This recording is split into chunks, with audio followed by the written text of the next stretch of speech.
So, good day sa inyo mga katulis. Another day, another pyesa na naman tayo dito sa Project Scoot. So, for today's video, habang wala pang customer, ayan, kung makikita ninyo, magkakabit tayo ng ilang pyesa lang naman dito kay Clicky kasi matagal-tagal na din tayong hindi nakapag-upgrade. So, bago yan, please like, comment, and subscribe, and pindutin mo na rin yung notification bell para updated ka once na meron tayong bagong i-upload. Alright? So, yun mga katulis, dahil stuck pa rin ang ating taillight, yan kagaya na makikita nyo dito sa video. Ayan. Papalitan lang naman natin siya ngayon dito sa Project Scoot. Yan, dito sa Project Scoot na clear na taillight. Ayan. So, papakita ko sa inyo ngayong araw kung paano ba kami nagkakalas at nagkakabit ng ganitong klase. At tawag dito, clear tail lamp pang Honda Click Vario. So, kakabit natin to guys. So, sa mga gusto order nito, pwede kayong mag-direct dito sa shop o kaya ilalagay ko na lang yung link dyan sa Shopee para maka-order din kayo. So, tara. Okay mga katulis, ipapasok ko lang yung motor ko dito para makalas na natin yung motor natin.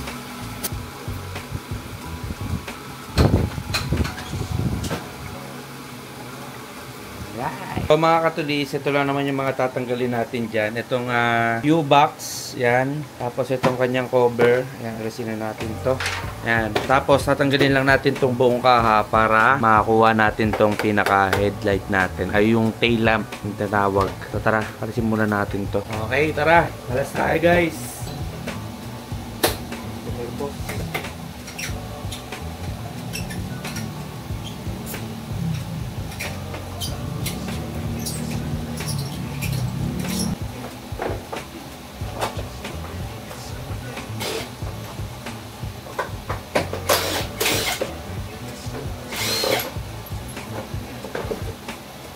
Since naka-down drop na tayo guys, gumagamit ako dito ng acrylic para sa U-box natin kasi nga butas na yung U-box natin para doon sa down drop na ikinabit doon sa karga natin. Yan guys, kung makikita nyo yung karga ko, down drop na, butas na yung U-box ko kaya ginagamitan ko na itong acrylic na to para makapaglagay pa rin ako ng gamit sa loob ng U-box ko.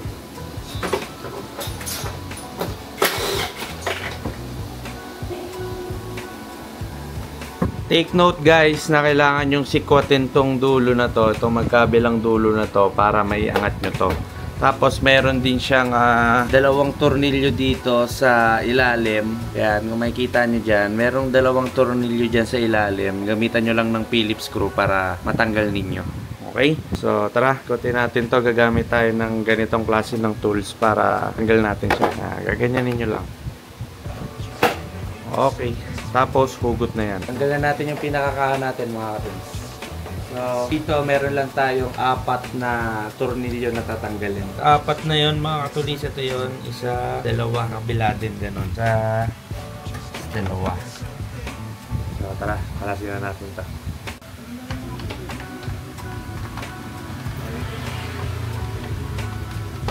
Ayan na. Nakalas na natin yung pinaka tail lamp natin. So ito naman ngayon yung tatanggalin natin para mapalitan natin siya ng clear na tail lamp. So yun mga katulis, meron tayong customer dito na lalagyan ng colored panel. Kaya kung makikita ninyo yung unit niya, baklas na yung kanyang fouling tapos yung kanyang panel gauge. Dahil dito, ayan, dito kinakabit na ni paring Basti yung ano natin. So ganito pala yun. Ganito yung ilalagay natin sa kanyang panel gauge. Yan, sa mga gusto magpakabit ng colored panel sa mga panel ng Honda Click, yan, punta lang kayo dito sa Project Scoot, nag-i-install kami ng ganito. So ngayon mga katulis, ang gagawin natin dito is papalitan natin tong pula natin ng clear. Yan, pero pagka nagpreno to, kulay pula pa rin naman yung LED na lumalabas dito kapag pinindot natin yung preno natin sa likod. Talagang yung pinaka lens lang yung papalitan natin. Okay? So kaya kailanganin natin dito ng heat gun para papalambot natin yung mga sealant na dito sa gilid ng tail lamp. Pero ang gagawin natin dito, since di naman na natin siya kailangan, isirahin na natin siya para mas madali natin siyang matanggal. So gagamitan natin siya ng T-wrench para pukpukin dito. Okay? So tara.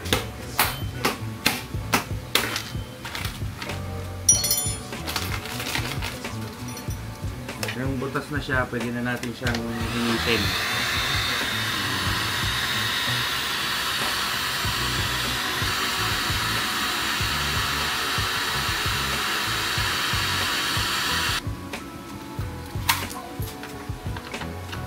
So, ganito na yung itsura niya pagka binasag natin yung taillight natin. Yan. So, medyo challenging lang dito sa part ng dulo kasi nandiyan yung sealant. Kaya kapag kaugutin nyo yan, kailangan walang matitira dyan na basag sa loob. Kasi pagka kinabit nyo yung bago, magkakaroon yan ng singaw or magkakaroon ng moist. Kaya kailangan talaga walang matitira na bubog sa loob. Kaya ginagamitan natin siya ng heat gun para lumambot yung sealant at makuha natin yung mga natitira sa loob.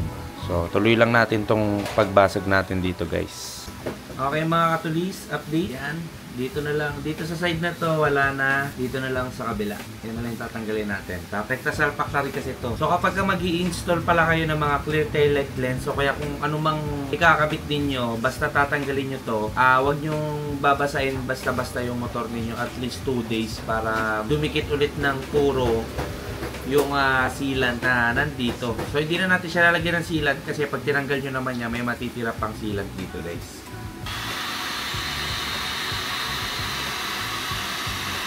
So, yan mga katulis. Kaya kung makikita ninyo, okay na. Tanggal na natin lahat ng mga residue ng bubog. Yan. So, kakabit na lang natin dito yung clear na taillight lens natin. Pero bago natin ikabit yun, kailangan natin siyang initan ulit ng heat gun yung mga sealant dito. Pero ito double check lang natin kung may mga naiwan pa para sigurado tayo na hindi siya magmo-moist. Kailanganin natin dyan ng sticker remover para malinis tignan mga boss. Okay. So tara, kapitan natin dito yung clear na taillight lens. Guys, initin lang natin tapos kabit natin.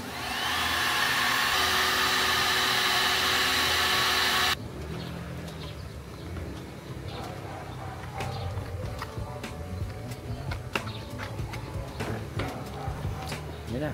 Ito na yung pinaka-final output niya mga katulis. Yan, tignan nyo mabuti. Maganda, di ba? Yan. Pwede kayo mag-avail nito sa Shopee. Nasa around 500 to 600 pesos ang isa. Yan. Tapos sa mga gusto magpakabit ng ganito, pwede naman kayong dumdirect dito sa Project Scoot. Visit nyo lang dito. Project Scoot, searchable yan sa Google Maps. So tara, kapitan natin to guys. Bagong brake master to. Foldable. Okay. Tayo ay magkabit na ng ating clear light taillight lens dito sa ating body pairings. Ohoy! Ang ganda, bossing! Ginawa naman yan, bossing! Okay, mga katulis, yan. Tapos na, nakakabit na natin. Yan yung pinaka-final output niya. Tapos, install lang natin ito dito kay Clicky. Yan. Dito yan sa Project Scoot. So, papakita ko na sa inyo yung pinaka-final output nung gawa natin. Alright. So, yan mga katulis, tapos na natin ikabit. Kung makikita ninyo dito, winawashing na dito ni paring Chubby yung ating motor. Pero bago yan, itur ko muna kayo dito sa Project Scoot. Yan, available pa rin sa atin yung ating 304 inox stainless steel na center at side stand. Sold as set yan. Ang presyo niyan ay 3,300. Free na yung install dito sa Project Scoot. Meron tayo ditong Kenochi K2 na black na pang-click, tsaka Kenochi K2 na stainless pang-click din. So, ang SRP nito ay 88. Ayan, kasama na to. Tapos, ito namang ating color black edition is nag-range siya ng 7,800. Ito, usually, meron na talaga nito sa market yung OEM Tarhager. Pero yung binibenta natin is original talaga yan. May serial number yan. Tapos, meron tayo ditong Bomb X Hydra. Ayan, na color black. Ayan, kung makikita ninyo, Bomb X, ang sukat nito sa likod ay 14 by 1.85. Tapos, harap naman, 14 by 1.6. Ayan. Pang-click din yan. Tapos ito, meron din tayo dito kung gusto nyo ng medyo minimalist na design. Meron tayo ditong Bella. Ayan, same lang ng sukat, parehas ng kulay, magkaiba lang ng design. Ayan, pero ito kasi akin to yung RB8. Extrang mugs ko lang to. Ayan, tapos meron tayo dito, available pa rin until now, itong ating